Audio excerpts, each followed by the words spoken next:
ಆತ್ಮೀಯ ಬಂಧುಗಳೇ, ಶ್ರೀರಾಮಚರಿತಮಾನಸ ಉತ್ತರಕಾಂಡ, ಇದರಿಂದ ನಾವು ಇವತ್ತು ಚೌಪಾಯಿಗಳು ಮತ್ತು ದೋಹೆಯನ್ನು ತಿಳ್ಕೊಳ್ಳೋಣ.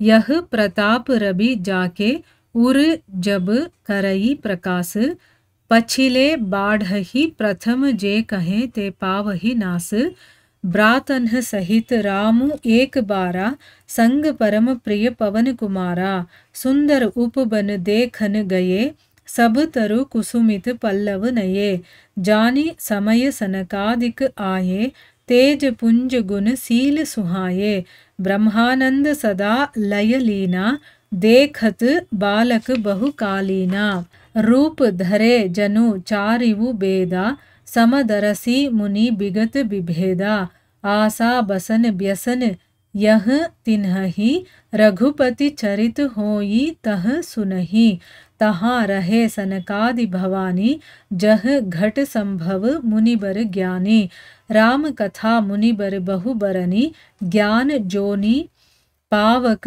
ಜಿಮಿ ಅರಣಿ. ಇವು ಚೌಪಾಯಿಗಳು ಮತ್ತು ದೋಹೆ. ಈಗ ಇದರ ಅರ್ಥವನ್ನು ತಿಳ್ಕೊಳ್ಳೋದಕ್ಕೆ ಪ್ರಯತ್ನ ಮಾಡೋಣ.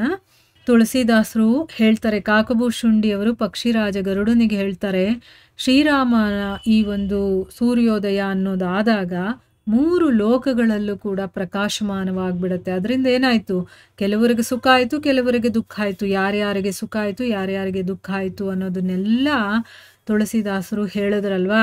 ಅಂದರೆ ಪ್ರಕಾಶ ಬಂದಿದ ತಕ್ಷಣ ಹೇಗೆ ಅವಿದ್ಯೆ ಅನ್ನೋದು ಹೊರಟೋಗ್ಬಿಡುತ್ತೆ, ಅಂದರೆ ಬೆಳಕು ಬಂದಿದ ತಕ್ಷಣ ಕತ್ತಲು ಹೊರಟೋಗ್ಬಿಡುತ್ತಲ್ಲ ಹಾಗೆ.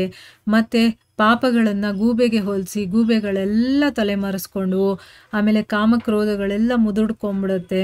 ಮತ್ತು ಬಂಧನಕಾರಕಗಳಾದಂತಹ ಕರ್ಮಗಳು, ಗುಣಗಳು, ಕಾಲ, ಸ್ವಭಾವ, ಈ ರೀತಿಯ ಚಕೋರಗಳಿಗೆ ಈ ರಾಮ ಬಂದಿದ್ದು ಇಷ್ಟ ಆಗಿಲ್ಲ. ಯಾಕಂದರೆ ಸೂರ್ಯ ಬಂದರೆ ಅದಕ್ಕೆ ಇಷ್ಟ ಆಗಲ್ವಲ್ಲ, ಆ ರೀತಿ ಅದಕ್ಕೆ ಸುಖ ಅನ್ನೋದು ಸಿಗಲಿಲ್ಲ. ಮತ್ತು ಕಳ್ಳರಿಗೆ ತಮ್ಮ ಕೈ ಚಳಕವನ್ನು ತೋರಿಸೋದಕ್ಕೆ ಅವಕಾಶನೇ ಸಿಗಲಿಲ್ಲ. ಆದರೆ ಧರ್ಮ ಅನ್ನುವಂಥ ಸರೋವರದಲ್ಲಿ ಜ್ಞಾನ, ವಿಜ್ಞಾನ ಅನ್ನುವಂತಹ ಬೇರೆ ಬೇರೆ ರೀತಿಯ ಕಮಲಗಳೆಲ್ಲ ಅರಳಿಕೊಳ್ಳುತ್ತೆ. ಸುಖ, ಸಂತೋಷ, ವಿವೇಕ, ವೈರಾಗ್ಯ ಅನ್ನುವಂತಹ ಚಕ್ರವಾಕ ಪಕ್ಷಿಗಳಿಗೆಲ್ಲ ತುಂಬ ಸಂತೋಷ ಆಗುತ್ತೆ. ಅಂದರೆ ಅವ್ರ ಶೋಕ ಏನಿತ್ತು ಅದೆಲ್ಲ ದೂರ ಆಯಿತು. ಈಗ ನೋಡಿ, ನಾವೆಲ್ಲ ಚಕ್ರವಾಕ ಪಕ್ಷಿಗಳು. ಯಾಕೆ ಅಂದರೆ ನಮಗೆ ಆಧ್ಯಾತ್ಮಿಕತೆ ಬೇಕು.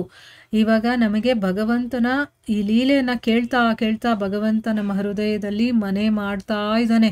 ಅಂದರೆ ಅವನು ಬಂದು ಇಲ್ಲಿ ವಾಸ ಮಾಡೋದಕ್ಕೆ, ನಮ್ಮ ಹೃದಯದಲ್ಲಿ ಕೂತ್ಕೊಳ್ಳೋದಕ್ಕೆ, ವಿರಾಜಮಾನನಾಗೋದಕ್ಕೆ, ಸ್ಥಾಪಿತನಾಗೋದಕ್ಕೆ ಏನಾದರೂ ಹೇಳ್ಬೋದು ನೀವು. ಅದಕ್ಕೆ ನಾವು ಈ ಹೃದಯವನ್ನು ಶುದ್ಧಿ ಮಾಡ್ತಾ ಇದ್ದೀವಿ. ಆ ಶುದ್ಧಿ ಆದ ತಕ್ಷಣವೇ ಭಗವಂತ ಇಲ್ಲಿ ಬಂದು ಕೂತ್ಕೊಂಡ್ಬಿಡ್ತಾನೆ. ಆಗ ನಮ್ಮಲ್ಲೂ ಕೂಡ ಸುಖ, ಸಂತೋಷ, ವಿವೇಕ, ವೈರಾಗ್ಯ ಇದೆಲ್ಲ ಬರುತ್ತೆ.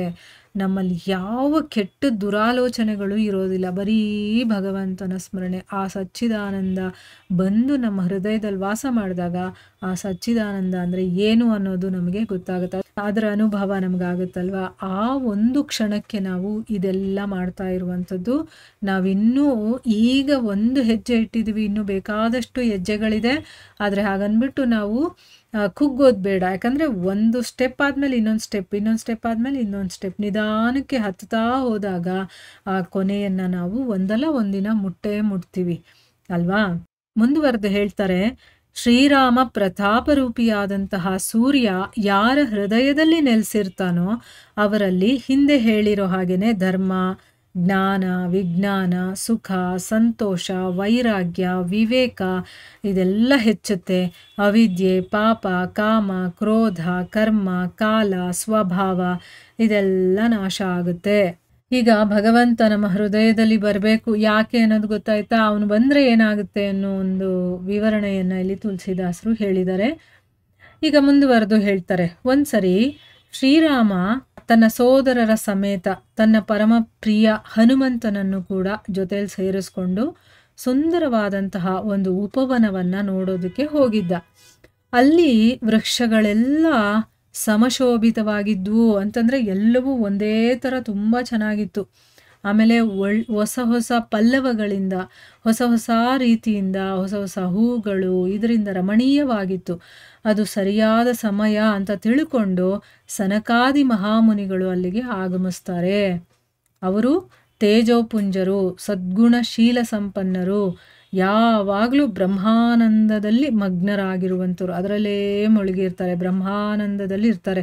ಈ ಬ್ರಹ್ಮಾನಂದ ಅನ್ನುವಂಥ ಪದವನ್ನು ಕೇಳಿದ್ದೀವಿ, ಆದರೆ ಅದು ಏನು ಅಂತಂದರೆ ಅದನ್ನು ನಾವು ಅನುಭವಿಸ್ದಾಗಲೇ ಗೊತ್ತಾಗೋದು. ಆಯಿತಾ? ನೋಡೋದಕ್ಕೆ ಅವರು ತುಂಬ ಚಿಕ್ಕ ಹುಡುಗರು ಆಗಿದ್ರು, ಬಾಲಕರು ಅಂತ ಹೇಳ್ತೀವಲ್ಲ ಆ ರೀತಿ ಇದ್ದರು, ಆದರೆ ಜ್ಞಾನದಲ್ಲಿ ವೃದ್ಧರಾಗಿದ್ರು ಅವರು. ಚತುರ್ವೇದಗಳೇ ಸಾಕ್ಷಾತ್ ಮೈ ತಳೆದಂತೆ ಅವರಿದ್ದರು. 4 ವೇದಗಳೇ ಬಂದಿದೆಯೇನೋ ಅನ್ನೋ ರೀತಿ ಅವರಿದ್ದರು. ಆ ಮುನಿಗಳು ಸಮದೃಷ್ಟಿ ಇದ್ದಂಥವರು, ಭೇದರಹಿತರಾಗಿದ್ದಂಥವರು, ಎಲ್ಲರನ್ನ ಸಮವಾಗಿ ನೋಡುವಂಥವ್ರು, ಯಾರಲ್ಲೂ ಭೇದ ಭಾವವನ್ನು ಮಾಡ್ತಾ ಇರಲಿಲ್ಲ. ದಿಗಂಬರವೇ ಅವರಿಗೆ ದಿವ್ಯಾಂಬರ, ಅಂದರೆ ಅವರು ಮೈ ಮೇಲೆ ಬಟ್ಟೆನೇ ತೊಟ್ಕೊಳ್ತಾ ಇರಲಿಲ್ಲ, ದಿಗಂಬರಾಗಿರ್ತಾ ಇದ್ರು. ಶ್ರೀರಾಮನ ಕಥಾಪ್ರಸಂಗ ನಡೆದ ಕಡೆ ಅವರು ಅದನ್ನು ಪ್ರತ್ಯಕ್ಷವಾಗಿ ಶ್ರವಣ ಮಾಡ್ತಾ ಇದ್ರು. ನೋಡಿ, ಅದಕ್ಕೆ ಎಲ್ಲೇ ಕತೆಗಳು ನಡೀಲಿ, ಅದು ಭಗವಂತನ ಯಾವ ಒಂದು ಅವತಾರದ ಕಥೆನೇ ಆಗಿರಲಿ, ಎಲ್ಲಿ ಕತೆ ನಡೆಯುತ್ತೋ ಅಲ್ಲೆಲ್ಲ ಅವರು ಇರ್ತಾರೆ. ಅವರೇ ಅಲ್ಲ, ಹನುಮಂತ ಇರ್ತಾನೆ, ಭಕ್ತರು ಇರ್ತಾರೆ, ಮುನಿಗಳಿರ್ತಾರೆ, ತಪಸ್ವಿಗಳಿರ್ತಾರೆ, ದೇವತೆಗಳು ಇರ್ತಾರೆ. ಅದಕ್ಕೇನೆ ಎಲ್ಲಾದರೂ ಸತ್ಸಂಗ ನಡೀತಾ ಇದ್ರೆ ಗಲಾಟೆ ಮಾಡೋದು, ಕೇಳಿಸ್ಕೊಳ್ಳದೆ ಏನೋ ಬೇರೆ ಬೇರೆ ವಿಷಯಗಳನ್ನು ಮಾತಾಡೋದು, ಇದೆಲ್ಲ ಮಾಡಬಾರ್ದು. ಯಾಕಂದರೆ ದೇವತೆಗಳು, ಭಕ್ತರು ಇವರೆಲ್ಲ ತುಂಬ ಖುಷಿಯಿಂದ ಕೇಳ್ತಾ ಇರ್ತಾರೆ.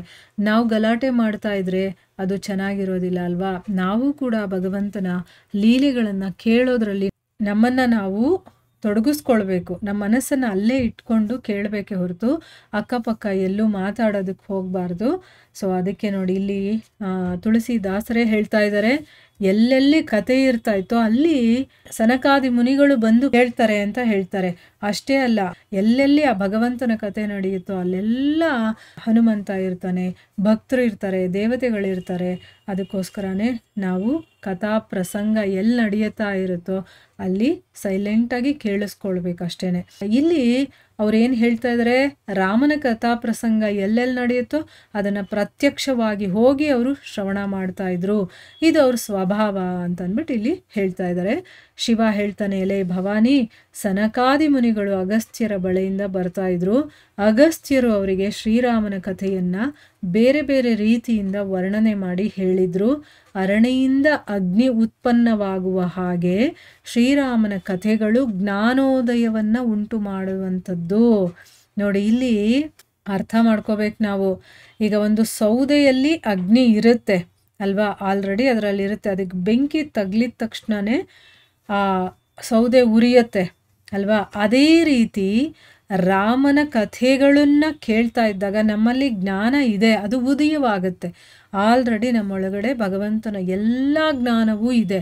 ಆದರೆ ಅದು ಹೊರಗಡೆ ಬರೋದು ಯಾವಾಗ ಅಂತಂದರೆ ಅದ್ರ ಬಗ್ಗೆ ಕೇಳಿದಾಗ.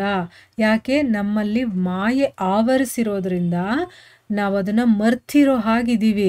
ಅದನ್ನು ಮತ್ತೆ ಜಾಗೃತಗೊಳಿಸುವಂಥ ಕೆಲಸವನ್ನು ಈ ರಾಮನ ಕಥೆಗಳು ಮಾಡುತ್ತೆ. ಈಗ ರಾಮಚರಿತ ಮಾನಸವನ್ನು ಯಾಕೆ ಕೇಳಬೇಕು, ಧರ್ಮಗ್ರಂಥಗಳನ್ನು ಯಾಕೆ ಓದಬೇಕು, ಯಾಕೆ ತತ್ವಗಳನ್ನು ತಿಳ್ಕೋಬೇಕು, ಯಾಕೆ ಸತ್ಸಂಗದಲ್ಲಿ ಹೋಗಿ ಕೂತ್ಕೋಬೇಕು ಅಂತಂದರೆ ನಮ್ಮ ಒಳಗಡೆ ಆಗಲೇ ಜ್ಞಾನದ ಭಂಡಾರ ಇದೆ. ಆದರೆ ಅದರ ಮೇಲೆ ನಾವು ಈ ಐಹಿಕ ಪ್ರಪಂಚದ ವಿಷಯಗಳ ಪದರಗಳನ್ನು ಮೇಲೆ ಮೇಲೆ ಮೇಲೆ ಹಾಕಿ ಹಾಕಿ ಹಾಕಿ ಅದು ಕಂಪ್ಲೀಟಾಗಿ ಮುಚ್ಚಿ ಹೋಗಿದೆ. ಈಗ ಅದನ್ನು ಮತ್ತೆ ಓಪನ್ ಮಾಡಬೇಕಲ್ಲ, ಅದಕ್ಕೆ ಇವೆಲ್ಲ ನಮಗೆ ಸ್ಮರಣೆಗೆ ಬರೆಸುವಂಥದ್ದು. ಶ್ರೀರಾಮನ ಕಥೆಗಳು ನಮ್ಮ ಜ್ಞಾನವನ್ನು ಉದಯ ಮಾಡುವಂಥದ್ದು ಅಂತ ಇಲ್ಲಿ ಹೇಳ್ತಾ ಇದ್ದಾರೆ. ಎಷ್ಟು ಚೆನ್ನಾಗಿ ಹೇಳಿದ್ದಾರೆ ನೋಡಿ. ಇದನ್ನು ಅರ್ಥ ಮಾಡ್ಕೊಂಡ್ಬಿಟ್ರೆ ನಾವು ಭಗವಂತನ ಲೀಲೆಗಳನ್ನು ಪ್ರತಿನಿತ್ಯ ನಾವು ಬಿಡದೇ ಕೇಳ್ತೀವಿ ಅಲ್ವಾ? ಅದೇ ಕೆಲಸವನ್ನು ನಾವು ಈಗ ಮಾಡ್ತಾ ಇದ್ದೀವಿ. ಇದನ್ನು ಯಾವತ್ತೂ ನಿಲ್ಲಿಸಬಾರ್ದು. ಎಲ್ಲಿವರೆಗೆ ನಮಗೆ ಜ್ಞಾನೋದಯವಾಗೋದಿಲ್ವೋ ಅಲ್ಲಿವರೆಗೂ ಕೂಡ ಧರ್ಮಗ್ರಂಥಗಳನ್ನು ನಾವು ಕೇಳ್ತಾ ಇರಬೇಕು. ಅದರಲ್ಲಿ ಏನಿದೆಯೋ ವಿಷಯಗಳನ್ನು ತಿಳ್ಕೊತಾ ಇರಬೇಕು ಮತ್ತು ಅದನ್ನು ನಮ್ಮ ಜೀವನದಲ್ಲಿ ಆದಷ್ಟು ಮಟ್ಟಿಗೆ ನಾವು ಅಳವಡಿಸ್ಕೊಳ್ಳೋದಕ್ಕೆ ಪ್ರಯತ್ನ ಮಾಡಬೇಕು. ಇಲ್ಲಿಗೆ ನಾವು ನಿಲ್ಲಿಸೋಣ. ಹರೇ ಕೃಷ್ಣ.